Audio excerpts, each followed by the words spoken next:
शादी की अगली सुबह जब जावियार की आंख खुलती है तो वह आदतन सबसे पहले एनी की तरफ देखता है, मगर बिस्तर खाली होता है। एक लम्हे को वह सोचता है कि शायद एनी वॉशरूम या किचन गई होगी, लेकिन जब पूरा कमरा खामोश मिलता है तो उसके दिल में अजीब सा खटका पैदा होता है। वह फौरन उठकर बाथरूम देखता है, फिर बालकनी, फिर पूरे कमरे को छान मारता है, मगर एनी कहीं नहीं होती। जावियार के हाथ कांपने लगते हैं, दिल जोर जोर से धड़कने लगता है। वह तेजी से सीढ़ियां उतरता है। नीचे आते ही देखता है कि घर के सब लोग पहले से ही मौजूद हैं। सबके चेहरे पर तनाव साफ नजर आ रहा होता है। उसकी मां आगे बढ़कर घबराई हुई आवाज में कहती है, जावियार ये क्या हुआ? शादी की पहली सुबह ही बहू घर से गायब हो गई है। लोग क्या कहेंगे? हमारी इज्जत का क्या होगा? जावियार के कानों में जैसे सीटियां सी बजने लगती हैं। दिमाग सुन्न पड़ जाता है। एक रिश्तेदार तंज कसती है, आजकल की लड़कियां भी अजीब होती हैं। शादी के अगले ही दिन भाग जाना कौन सा तरीका है? जावियार का गुस्सा धीरे धीरे उभरने लगता है। वह सख्त लहजे में कहता है, बस करें आप लोग, अभी किसी को कुछ नहीं पता। एनी ऐसे खुद नहीं जा सकती, जरूर कोई बात है। मगर कोई उसकी बात सुनने को तैयार नहीं होता। दूसरा रिश्तेदार बोल उठता है, शुक्र है मोहल्ले में बात नहीं फैली, वरना नाक कट जाती। जावियार के हाथ मुट्ठी बन जाते हैं। वह मोबाइल निकालता है, बार बार एनी को कॉल करता है, मगर फोन बंद आता है। उसका दिल डूबने लगता है। बिना कुछ कहे वह जैकेट उठाता है और घर से बाहर निकल जाता है। इधर दूसरी तरफ जैसे ही एनी अपनी फूफो के घर पहुंचती है, दरवाजा खुलते ही फूफो उसे ऊपर से नीचे तक घूरती है। आंखों में हैरत भी होती है और गुस्सा भी। वह सख्त आवाज में कहती है, खबरदार जो उस घर में कदम भी रखा। कल निकाह हुआ है और आज तुम वापस आ गई हो, ये कौन सा तरीका है? एनी की जुबान जैसे बंद हो जाती है। वह कोई जवाब नहीं देती, बस नजरें झुकाकर खामोशी से अंदर चली जाती है और सीधे अपने पुराने कमरे में पहुंच जाती है। कमरे में दाखिल होते ही उसके दिल पर अजीब सा बोझ आ जाता है। वह बिस्तर पर बैठ जाती है। आंखों से आंसू बहने लगते हैं, मगर वह आवाज नहीं निकालती।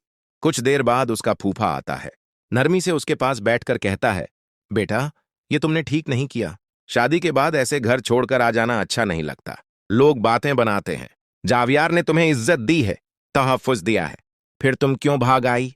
एनी धीमी आवाज में कहती है, मैं भागी नहीं हूं, मुझे बस घबराहट हो रही थी। मुझे लगा मैं सांस नहीं ले पा रही हूं। फूफा सर हिलाकर कहता है, मसाइल से भागा नहीं जाता बेटा, उन्हें मिलकर हल किया जाता है। एनी खामोश रह जाती है। उसी वक्त बाहर गली में गाड़ी के ब्रेक लगने की आवाज आती है। जावियार गुस्से में गाड़ी से उतरता है।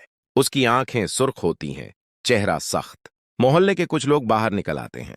एनी घर के बाहर खड़ी होती है, शायद अंदर जाने की हिम्मत नहीं कर पा रही होती। जावियार उसे देखते ही तेज कदमों से उसकी तरफ बढ़ता है और सबके सामने उसका हाथ पकड़ लेता है। एनी घबराकर कहती है, जावियार छोड़ो, लोग देख रहे हैं।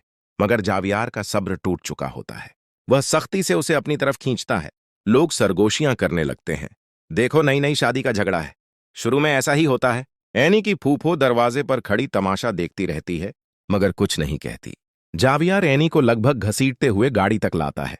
दरवाजा खोलकर उसे अंदर बिठाता है। एनी रोती है, मगर जावियार एक लफ्ज नहीं बोलता। गाड़ी तेज रफ्तार से आगे बढ़ जाती है। रास्ते भर खामोशी रहती है, सिर्फ एनी की सिसकियां गूंजती रहती हैं। घर पहुंचकर जावियार गाड़ी रोकता है। एनी उतरने से इनकार कर देती है, मैं अंदर नहीं जाऊंगी। मगर जावियार उसका बाजू पकड़कर जबरदस्ती बाहर निकालता है और घर के अंदर ले जाता है। सब लोग हैरत से देखते रहते हैं। वह बिना किसी की परवाह किए एनी को सीधे अपने कमरे में ले जाता है और दरवाजा बंद कर देता है।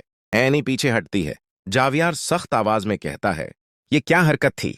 तुम्हें अंदाजा है तुमने मेरी कितनी बेइज्जती करवाई है?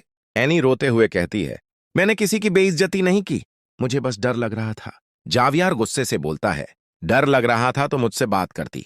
घर छोड़कर जाना कौन सा हल है? एनी दीवार से टेक लगाकर बैठ जाती है। उसके कंधे हिचकियों से कांप रहे होते हैं।